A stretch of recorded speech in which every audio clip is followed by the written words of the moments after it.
Aujourd'hui, pour moins de 30 000 €, qu'est-ce que vous pouvez vous offrir? Eh bien, c'est très simple. En règle générale, c'est une citadine que vous allez pouvoir vous offrir ou alors un véhicule full élec avec à peu près 300 km d'autonomie. En moyenne, c'est ce qu'on a pu constater. Oui, mais voilà.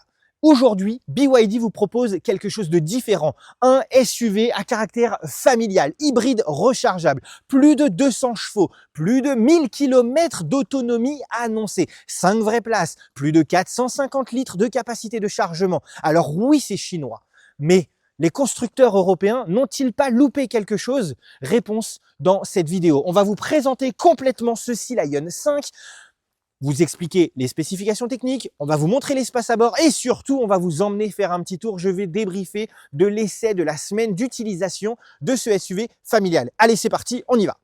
Bonjour à tous et bienvenue dans cette vidéo. On va donc vous présenter le Sea Lion 5 qui se trouve juste à côté de moi. Alors, le Sea Lion 5, c'est quoi? C'est un SUV à caractère un petit peu familial quand même, parce qu'on a 5 vraies places, plus de 450 litres de capacité de chargement. Mais avant ça, c'est surtout à partir de moins de 30 000 € pour l'offre de lancement sur la version confort. Deux versions s'offrent à vous, version confort, version design. Qu'est-ce que ça change? Eh bien, c'est tout simplement les tailles de batterie qui vont différer et on va vous détailler tout ça dans cette vidéo. Les offres de lancement, comme je vous l'ai dit, c'est moins de 30 000 € et c'est surtout 329 € par mois en location avec un apport de 2 000 €.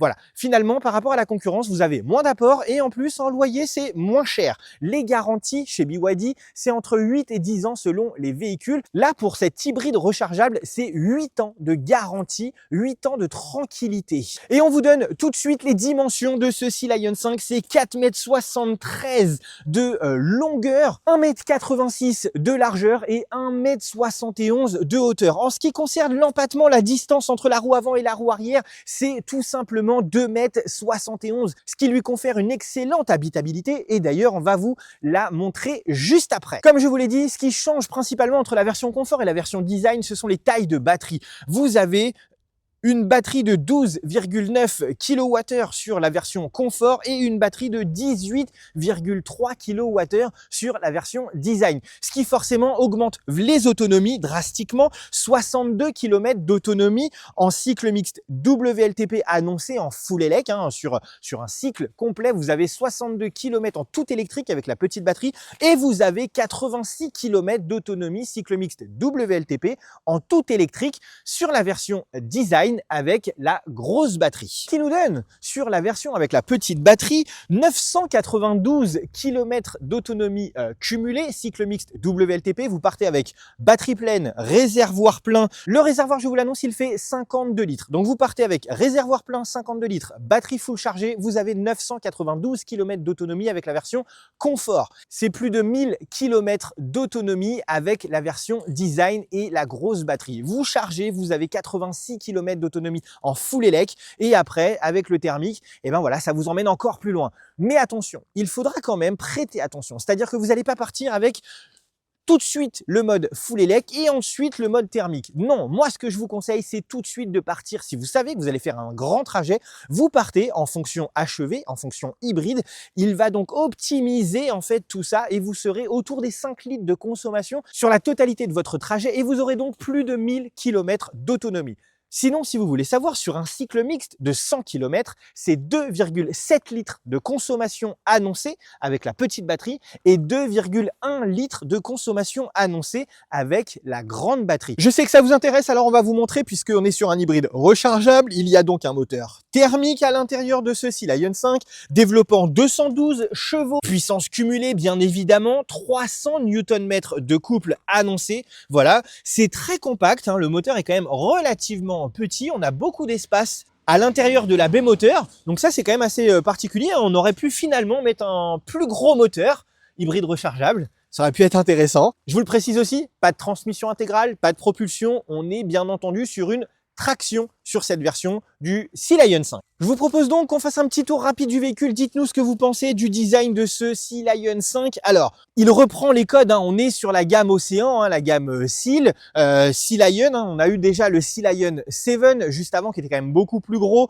beaucoup plus cossu, beaucoup plus massif, mais on voit quand même que il y a un peu de différence, mais un peu de similitude aussi. C'est-à-dire que les différences notables sont surtout au niveau des blocs optiques, on voit que là ça casse complètement avec ce qui se faisait trouver sur les autres véhicules de la gamme Océan. En revanche, on constate ici, sur les côtés du pare-choc, et ben regardez ça, on a l'impression d'avoir des petites ouïes comme ça, des petites branchies comme ça, caractéristiques finalement du monde marin, si on peut dire. Voilà. Et puis cette énorme calandre ici comme ça, complètement ajourée. Mais sinon, c'est vrai que, on voit quand même qu'au niveau des blocs optiques, ça se différencie un peu de ce qu'on pouvait avoir. Terminer les petites gouttes d'eau à l'intérieur des blocs optiques, très caractéristiques de la gamme Océan. Là, voilà, on fait place à quelque chose d'un peu différent, d'un peu nouveau. On va donc passer sur la partie latérale. Moi, ça, c'est un peu dommage, mais en même temps, moins de 30 000 €, on le rappelle. Mais les arches de roue ici sont en plastique brut, plastique dur.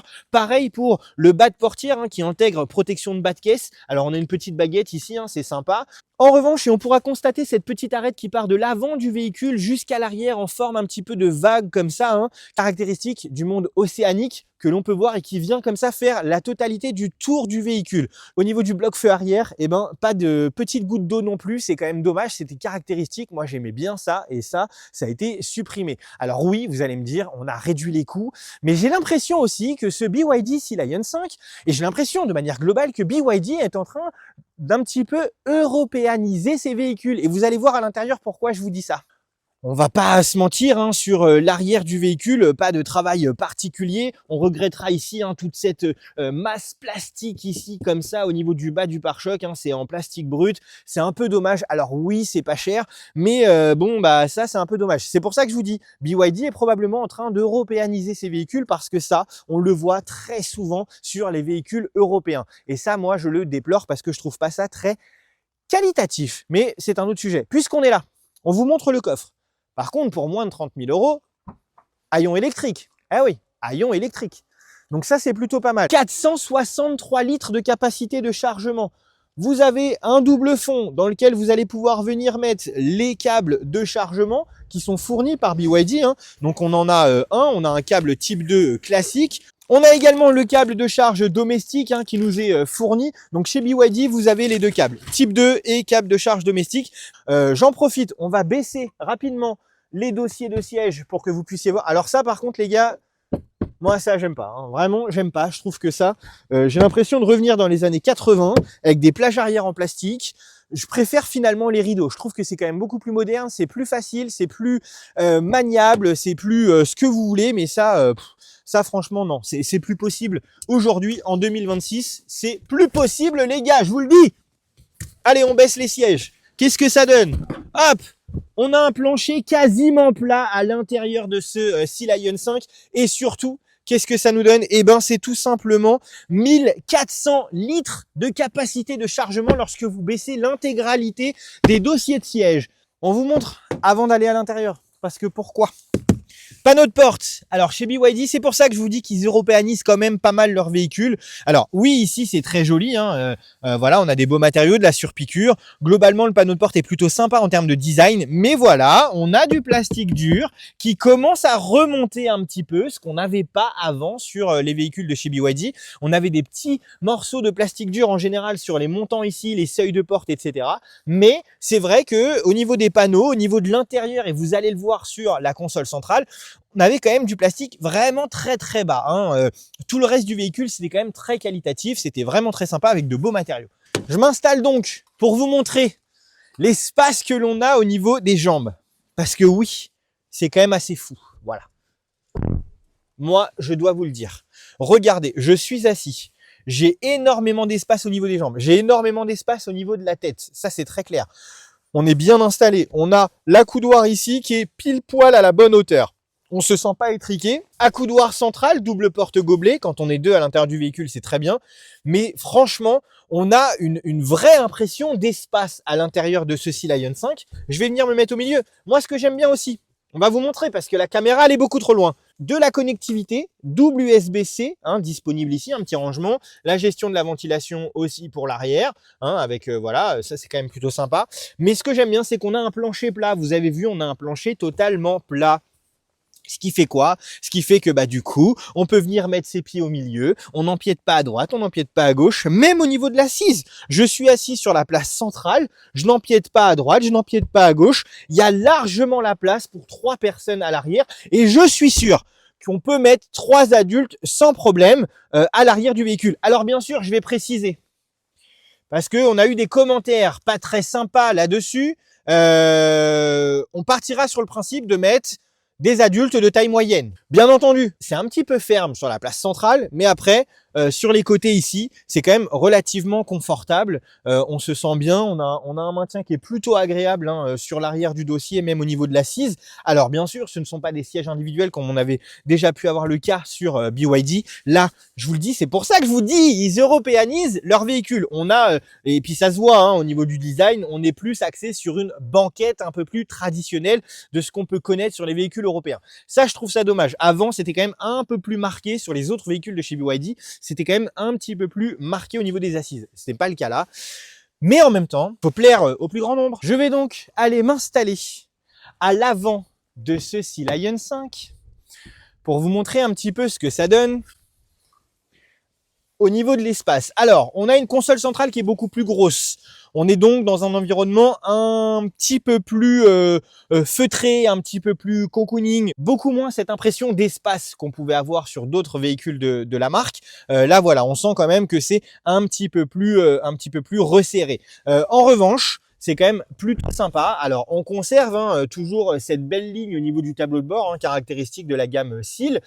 Cette planche-là noir laqué. Ici, voilà, bon bah, j'ai même pas l'impression que ce soit moussé, mais ça, c'est très ressemblant aux véhicules européens et je trouve ça dommage.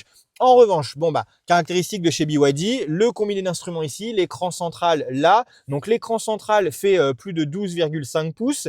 Il ne pivote pas, celui-là ne pivote pas. Je préfère vous le dire tout de suite, c'est un écran fixe. On a du coup la gestion de la climatisation ici en physique, les modes de conduite ici, le mode EV, HEV et puis le parc assist ici disponible. J'aime bien ce petit levier, mais encore une fois, beaucoup plus classique, beaucoup plus standard de BYD nous a habitués à autre chose quand même par rapport à ça. Je vous le disais sur l'européanisation, regardez, on n'a plus que cette petite bande ici avec le revêtement style cuir, mais par contre on a de plus en plus de plastique en haut. On en a là, on en a là, on en a ici au niveau des montants, on voit c'est des plastiques tout fins. Ça c'est quand même vraiment assez nouveau de ce côté-là. Et puis sur la console centrale, c'est du plastique ici, c'est du plastique là, double porte-gobelet, un rangement assez profond. Mais moi je trouve ça dommage de répondre comme ça aux sirènes. Ils avaient quelque chose de différent. Il fallait conserver cette différence. Pourquoi vouloir faire comme les véhicules européens?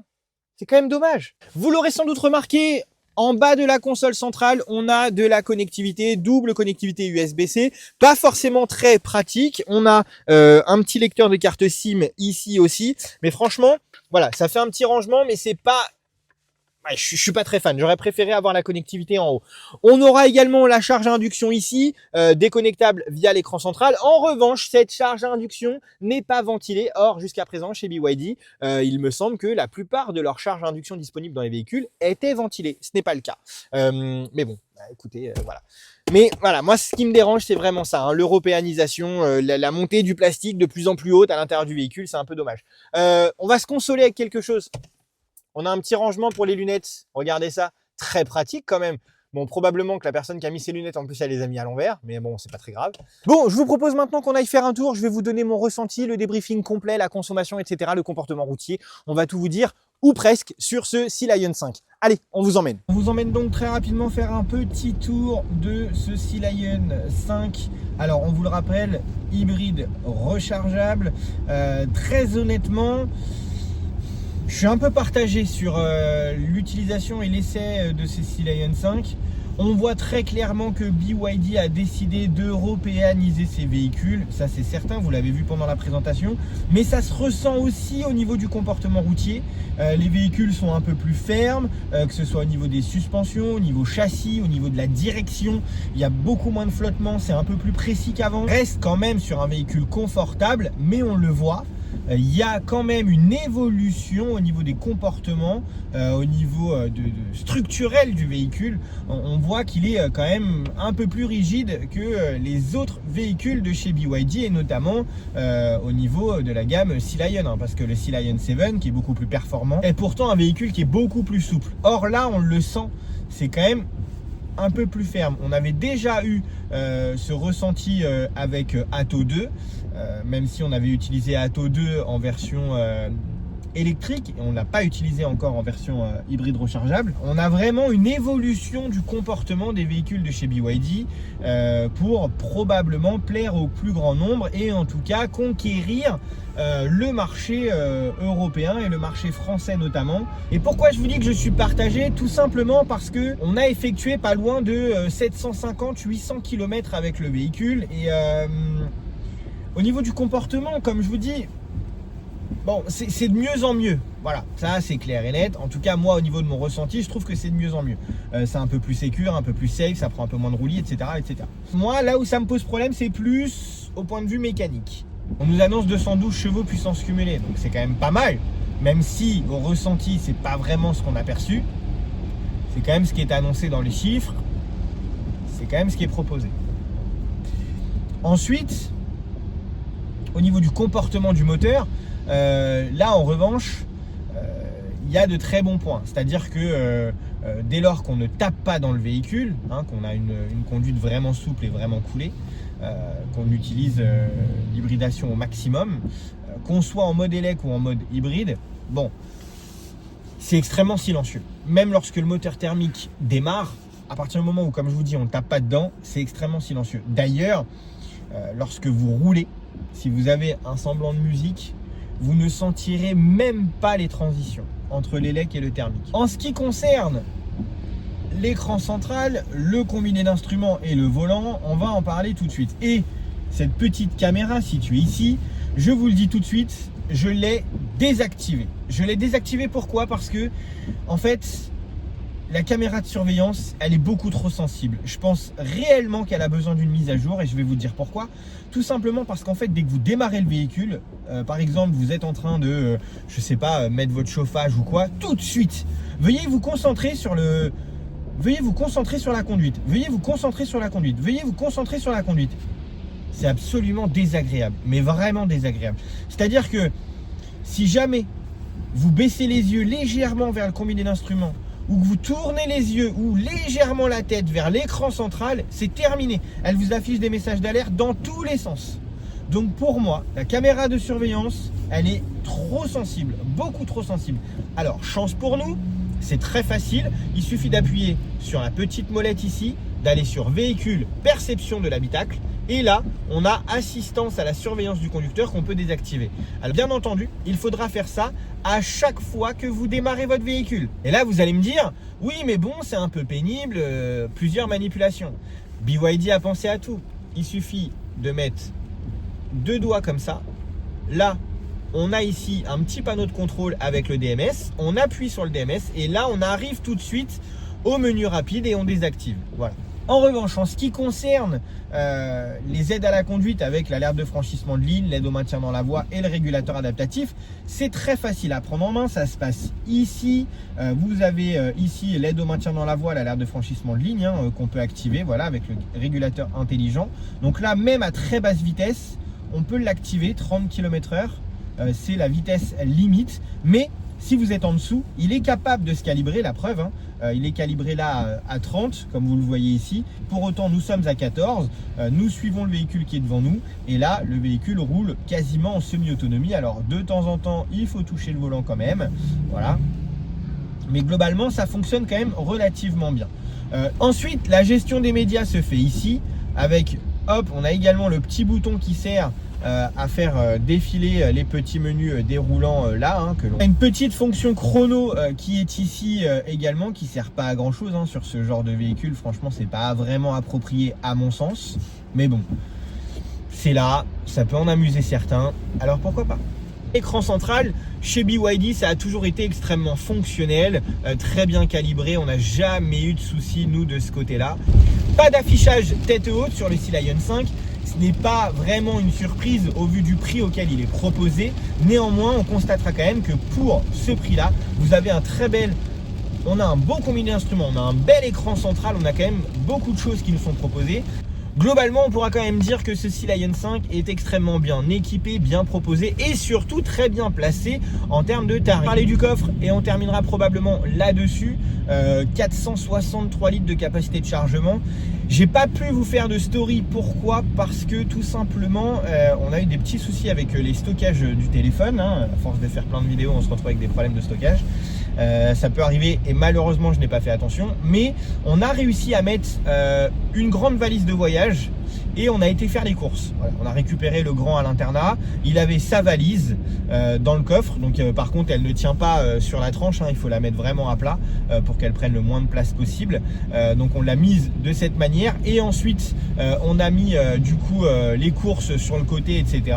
et c'est rentré assez facilement. J'étais assez surpris de la modularité du coffre, voilà, parce que 463 litres, on a connu des coffres un peu plus grands, mais globalement on a connu des coffres plus grands, c'est vrai, mais dans lesquels on ne pouvait pas mettre autant de choses, puisque la configuration du coffre fait que parfois ça facilite le chargement. Et là en l'occurrence sur le Sea Lion 5 on a quand même quelque chose d'assez rectangulaire, donc pour charger c'est quand même beaucoup plus facile.